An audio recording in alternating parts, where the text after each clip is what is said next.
amores! Hoje a gente vai começar mais uma aula de ciências falando sobre genética e o ser humano. É o segundo vídeo de genética que a gente vai estar trabalhando, tá?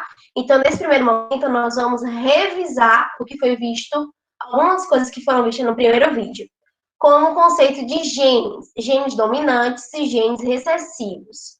A gente trouxe nessa primeira imagem aqui as ervilhas, né? Lá lembrando de Mendel, as ervilhas amarelas e as ervilhas verdes. As ervilhas amarelas, elas são dominantes. Então, o gene dela, o genótipo, que é o que a gente vai fazer o cruzamento, ele é caracterizado por esse V maiúsculo aqui. Nesse caso, ele tem um Vzão e também tem um Vzinho. O Vzinho, por sua vez, ele é o gene recessivo. Então, quando tiver associação de dois Vzinhos, vai, então, aparecer a característica verde. Essa característica verde, que é o que a gente vê em amarela, é o fenótipo, é o que está sendo expresso pelo meu genótipo, tá?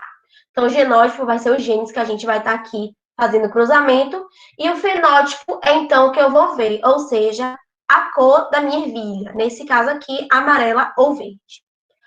Para um gene dominante, ele acaba sobressaindo sobre o gene recessivo, mesmo que ele esteja acompanhado desse gene, como nesse primeiro caso aqui. Veio um Vzão, né, desse cruzamento dessa ervilha amarela com essa ervilha verde. Como é verde, ela é recessiva, tem os dois Vzinhos. E como essa aqui é amarela, ela poderia ter os dois Vzão, ou um Vzão e um Vzinho. Nesse caso aqui, ela tem um Vzão e um Vzinho, tá? Quando a gente faz esse cruzamento, a gente pega a primeira letra aqui com a primeira letra daqui, vai dar o quê? Vzão e Vzinho. O Vzão, ele é um gene dominante, então ele vai sobressair. Quem vai sobressair é a cor amarela. Nesse caso aqui, o segundo quadrado é um Vzinho.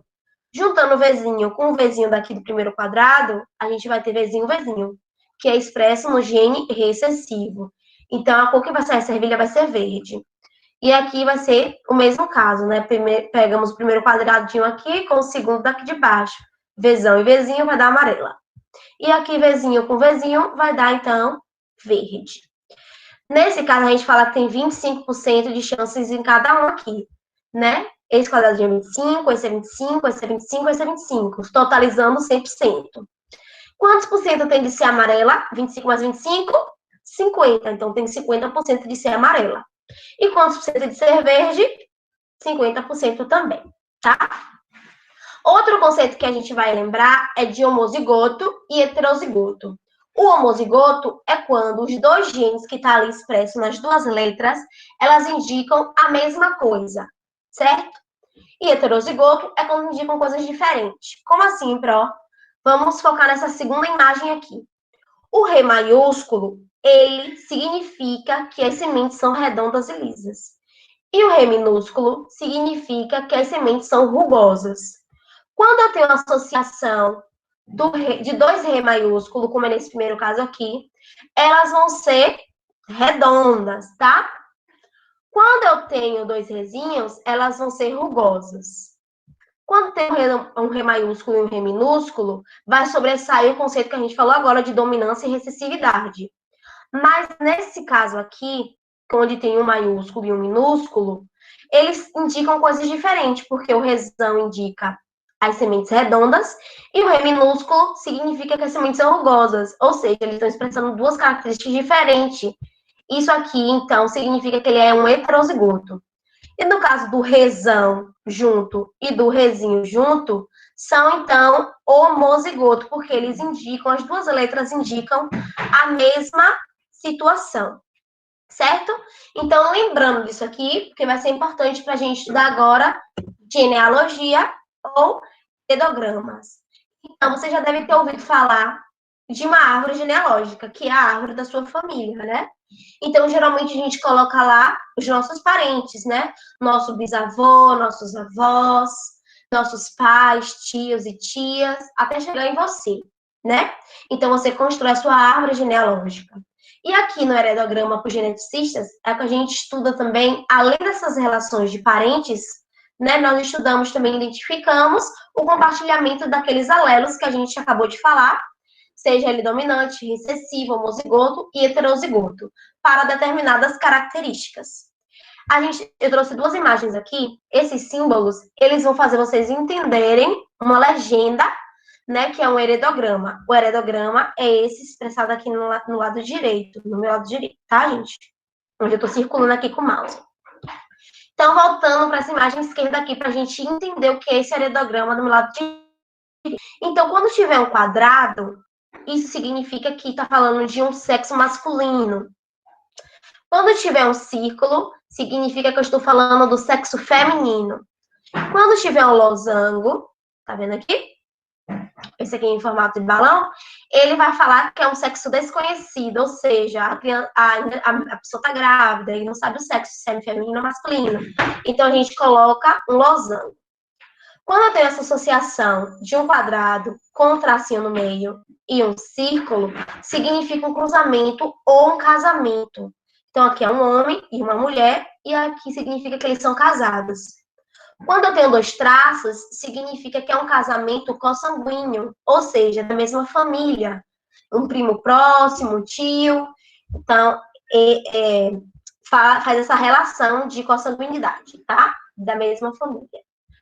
Mas quando eles estão, por exemplo, pintado ou tracejado, significa uma característica que a gente está estudando. Pode ser uma doença, pode ser uma característica diferente do considerado normal. Então, a gente vai estar lá pintando ou tracejando esse círculo, esse quadrado ou esse losango, tá? Quando tem esse formatinho aqui, tá vendo?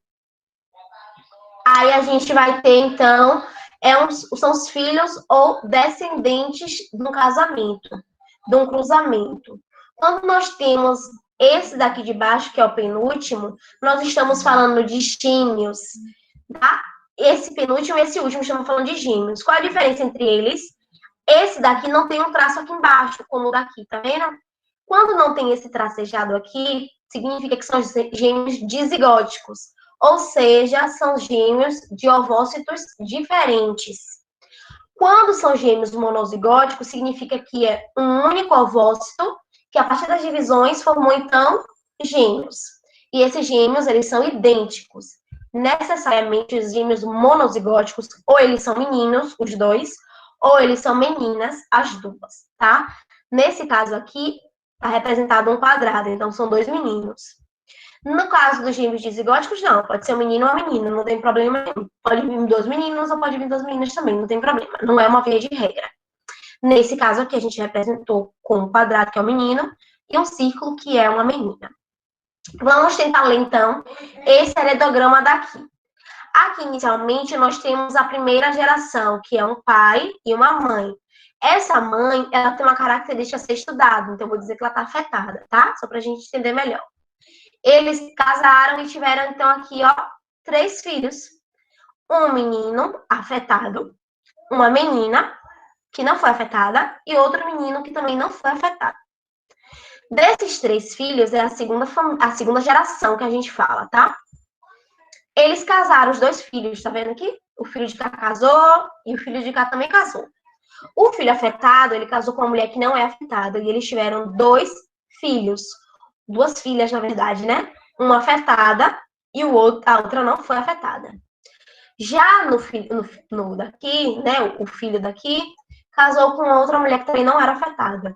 E eles tiveram um único filho, menino, que não era afetado. Então, é assim que a gente vai fazer a leitura de um heredograma.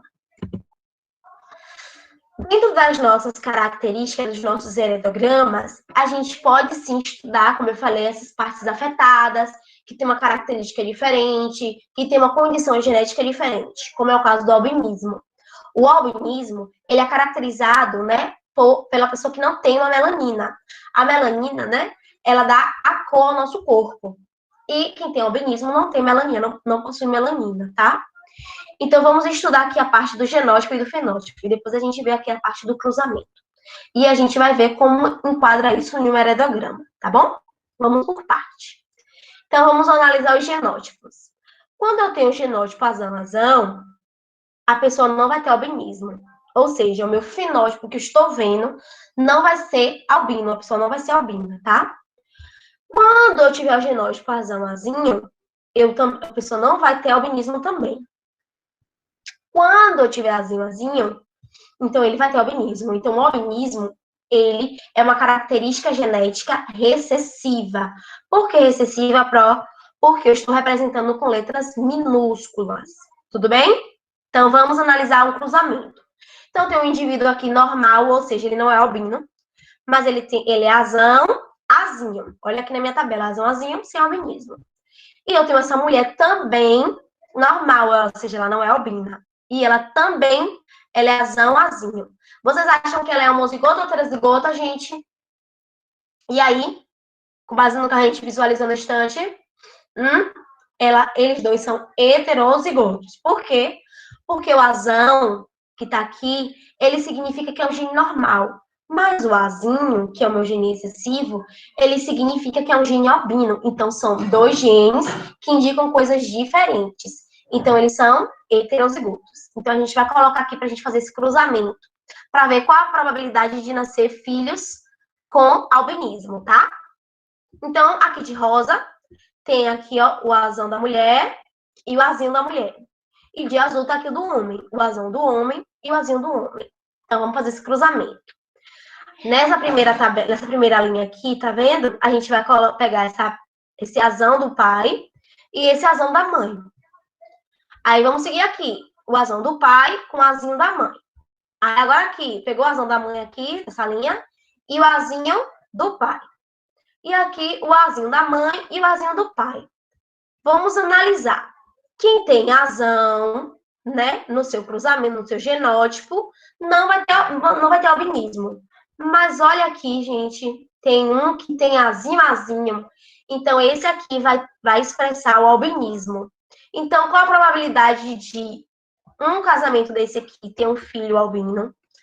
Nós temos, então, 25% de chance desse indivíduo nascer albino. E quantos por cento de nascer normal, Pro? 75%. Por quê? 25 mais 25, 50. Mais 25, 75. Então, tem 75% de chance do indivíduo nascer normal e 25% de chance, desculpa, dele nascer albino. Então, vamos visualizar isso agora em um heredograma, tá bom? Olha meu heredograma, que bonito. Então, vamos ver primeiro, a gente faz a leitura da legenda. Então, quem tá pintado de cinza, olha aqui, o quadradinho é o homem, lembrando, o círculo é a mulher. O quadradinho pintado significa que é um homem albino. O círculo pintado significa que é uma mulher albina. E se tiver em branco, significa que eles são normais, eles não têm albinismo, essa condição humana genética. Então, vamos olhar aqui. Nessa primeira linha, que é o 1, 2, o 3 e o 4, tá vendo que são duas famílias diferentes? A gente chama da primeira família, primeira geração. Do 5, 6, 7, 8, 9, 10 é a segunda geração. E o 11, 12 e 13 é a terceira geração, tá bom? Então, vamos fazer essa leitura. O 1 e o 2 aqui. O 1 é o homem e o 2 é uma mulher. Eles casaram, têm um cruzamento e tiveram 3 filhos, ok?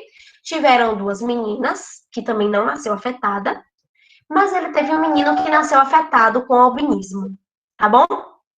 Então, esse 7 aqui, ele é albino. Vamos passar para o segundo casal de cá. Então, olha o 3 aqui. O 3 é um homem que não é afetado. E o 4 é uma mulher que não é afetada. Eles casaram e tiveram 3 filhos. 2 meninas também e um menino. E nasceu aqui a menina 10, tá? Número 10, afetada. Então, ela é albina. Então, vamos lá. Ocorreu, então, um casamento entre indivíduos dessa família, de ambas famílias.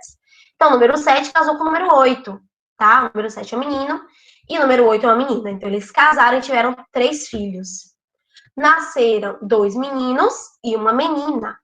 2 meninos, um foi afetado, o número 11, e o 13 não foi afetado, mas também nasceu uma menina afetada, que é o número 12.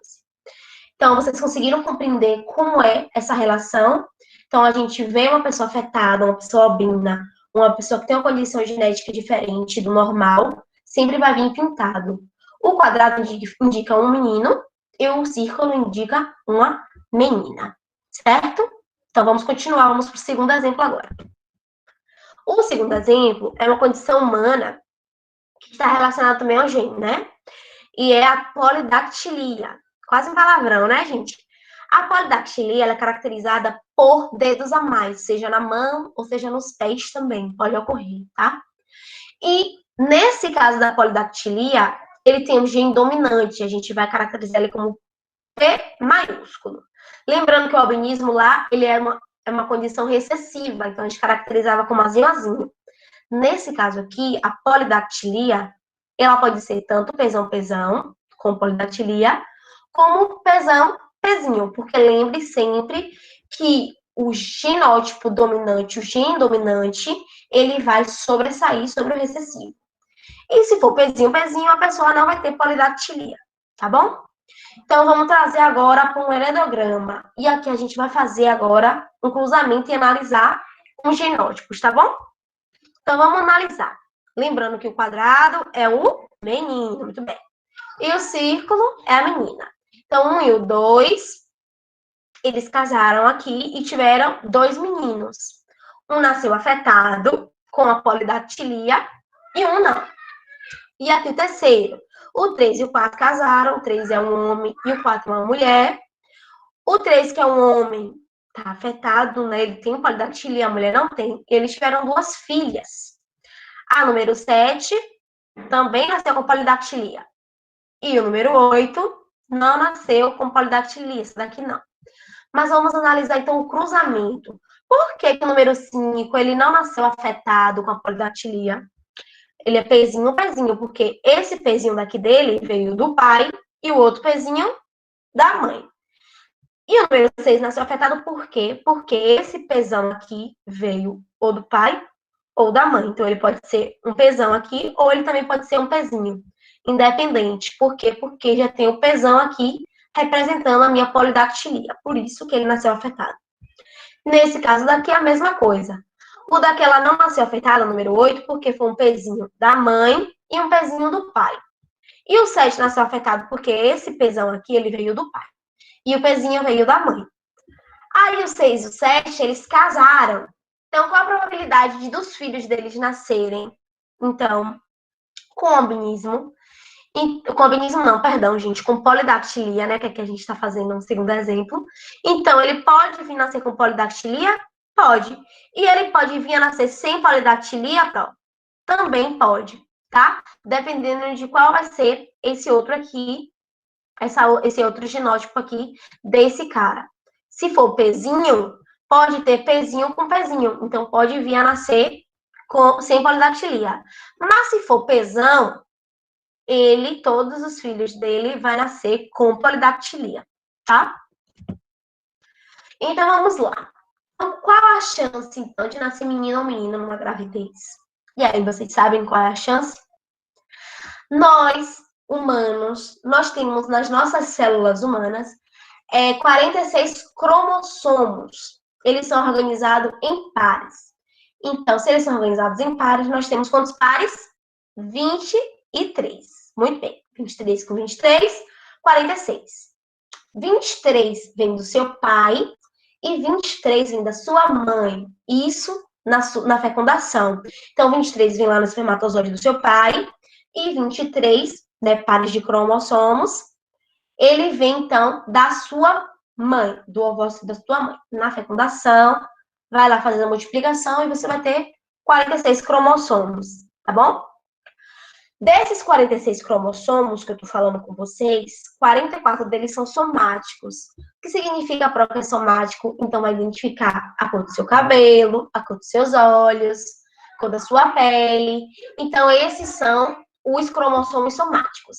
Mas 2 deles, para formar o 46, né? 44 com 2, 46, eles são cromossomos sexuais. Então, eles vão indicar se você vai nascer menino ou se você vai nascer menina, tá? A gente até então estava trabalhando com azão, azinho, não é? Bezão, bezinho, pezão, pezinho. Mas aqui, agora, nas características sexuais, a gente vai trabalhar com 2 letras, que é o X e o Y. Se eu tiver 2X, vai ser menina. E se eu tiver um X e um Y, vai ser menino. Calma, respira. A gente vai fazer isso devagar para vocês entenderem. O que é essa imagem aqui embaixo que eu trouxe para vocês? É um cariótipo. Para o que é um cariótipo? é a associação de um gene dos cromossomos, né? De uma espécie. Por que de uma espécie? Porque nem todas as espécies têm 46 cromossomos, tá? A gente pode ter as baratas e os macacos, eles têm 2 cromossomos a mais do que a gente. Eles têm 48 cromossomos. Já um porco, por exemplo, ele tem 40 cromossomos. Uma borboleta tão pequenininha, né? Mas sabe quantos cromossomos ela tem? 380.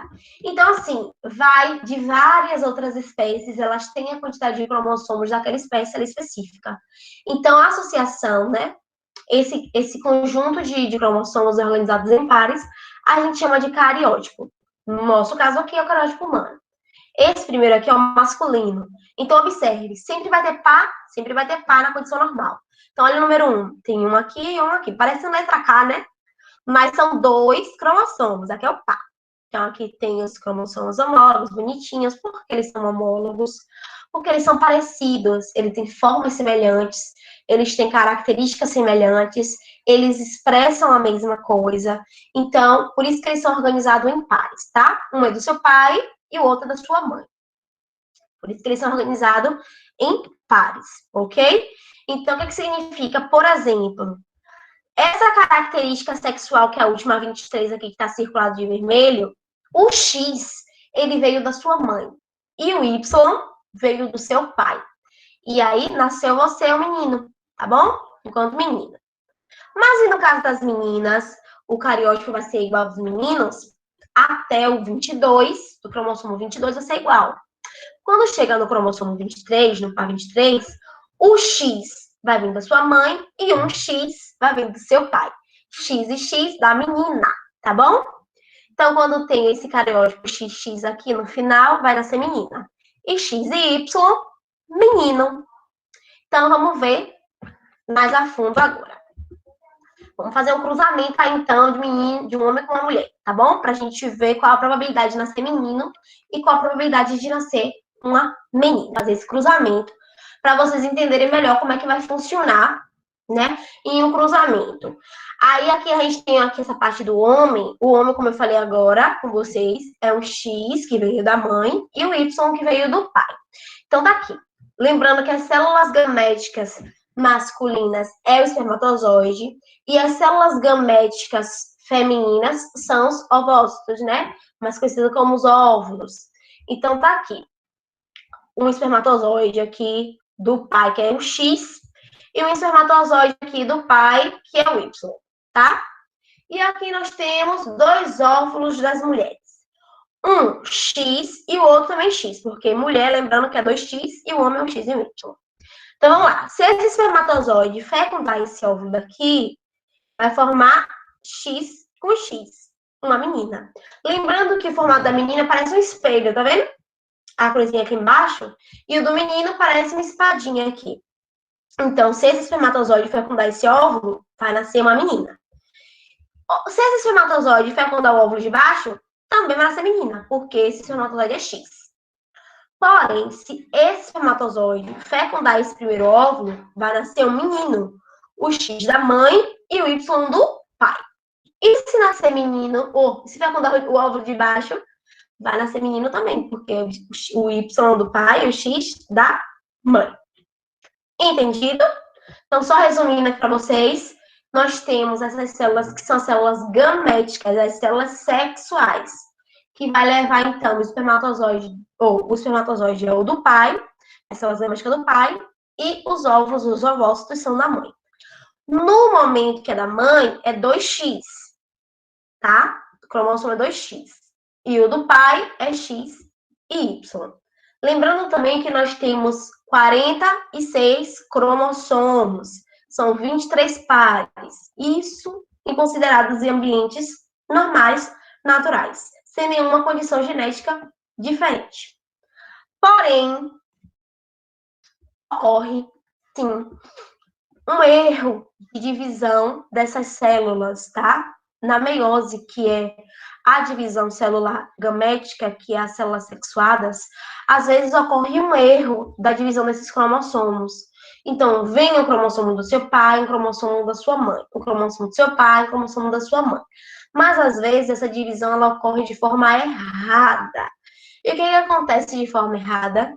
Esse cromossomo que devia estar em um lugar, ele acaba indo para outro lugar. E aí acontece, então, as síndromes genéticas, tá? A síndrome genética, a primeira que a gente vai falar hoje, é a síndrome de Down. É a síndrome que é caracterizada por ser a trissomia do cromossomo 21. Então, ela está no cromossomo 21. Lembrando quantos pares a gente tem de cromossomos? 23 pares, tá? Nós temos 46 cromossomos. E eles são organizados em pares. Então, vamos olhar, então, o 21, já que ele está dizendo que é o 21 que tem problema. Então, olha aqui, ó, o 1 tá certinho, 2 pares, os cromossomos aqui bonitinhos, os homólogos bonitinhos. Quando eu vou olhar o 21, olha aqui. Tem quantos cromossomos aqui, gente? Tem 3 cromossomos. Mas não é um par, pronto? É um par. Então, significa que essa célula aqui, ela tem 3 cromossomos. E a outra célula, no momento da divisão, ficou com um único no lugar do 21, tá? Então, ocorreu essa divisão errada. Onde era para ter um par, tem 3 cromossomos. Por isso que é trissomia. Tem 3 cromossomos no 21, tá? E o que é que acontece quando tem esse cromossomo aqui no 21? Então, ocorre esse distúrbio genético causado nessa divisão normal, que acumula um cromossomo a mais no 21. E dessas características a gente consegue ver que são essas pessoas lindas, amorosas. Então, tem um rostinho mais arredondado, um narizinho menor, as mãos são menores, de estatura também, né? Eles são pequenininhos, a maioria, né? Não é uma via de regra, mas também eles são pequenos. A palma da mão geralmente só tem um tracinho, então é a mão bem pequenininha. Então, essas características, elas fazem eles serem especiais, porque eles são diferentes do que a gente considera normal. Mas são pessoas que conseguem realizar tudo que uma pessoa dita normal consegue, tá, gente? Não tem barreira nenhuma para uma pessoa que tem síndrome de Down. Então, pode ser seguir qualquer carreira. Professor, atleta, qualquer carreira. Tá? O síndrome de Down, ela só tem essa característica mesmo no jeitinho do rosto, das mãos, do tamanho, mas nós temos que respeitar essas pessoas que têm essas síndromes. Tem um dia específico que a gente comemora o Dia Internacional, não é só aqui no Brasil, ele é internacional, que é o Dia da Síndrome de Down, que é o dia 21 de março, tá? Então, a gente faz essa conscientização do respeito às pessoas que têm síndrome de Down e outras síndromes. Outra síndrome que eu vou apresentar a vocês agora é a síndrome de Klinefelter. Esses recebem esses nomes estranhos porque foram as pessoas que descobriram, tá, gente? Essas síndromes, esses defeitos genéticos. Aqui também ocorre uma alteração em um gene. E essa síndrome, ela é raríssima de acontecer. E ela afeta apenas os meninos. É uma doença relacionada ao sexo. Então, vai afetar as células sexuais, não as células somáticas, as células sexuais. Percebam que lá, no caso da síndrome de Down, ele afeta as células somáticas, que é o 21. Então, vai ser o quê? Vai resultar na aparência, né? Fisiológica, morfológica, né? O rostinho e tal. Aqui ela é genética. E o que acontece? Tem uma presença a mais de um cromossomo X no seu cromossomo sexual. Então, se você olhar aqui, tá os pares bonitinhos. 1, 2, 3, 4, bonitinho. Tudo bonito. 22, olha, 21, bonitinho lá. E quando chega no sexual, que é o 23, ele tem 2X e um Y. Se ele tem um Y, então ele vai nascer menino. Mas como ele tem um X a mais, ele vai expressar muita característica feminina. Então, ele vai ter a tendência a ter seios, o quadril vai estar mais alargado, como das meninas, né? Como ele vai ter mais características femininas, assim, ele vai ter pouco nível de testosterona, que é o hormônio que faz desenvolver pelos, né? A voz mais grave dos meninos. Então, como vai ter pouca produção de testosterona, que é esse hormônio que eu acabei de falar, então, ele vai ter uma barba muito rala, ou ausência de pelos, tá? Então, tudo isso, ele acaba acarretando, essa síndrome acaba acarretando nos meninos, tá? Lembrando que só desenvolve nos meninos essa síndrome. E é isso, meus amores. Eu espero que vocês tenham entendido um pouquinho da aula de hoje. Falar sobre genética. Eu sei que é um pouquinho complexo, mas também não é difícil de entender. E vocês são extremamente inteligentes. E é isso. Até a próxima aula. Um beijo grande. Tchau, tchau.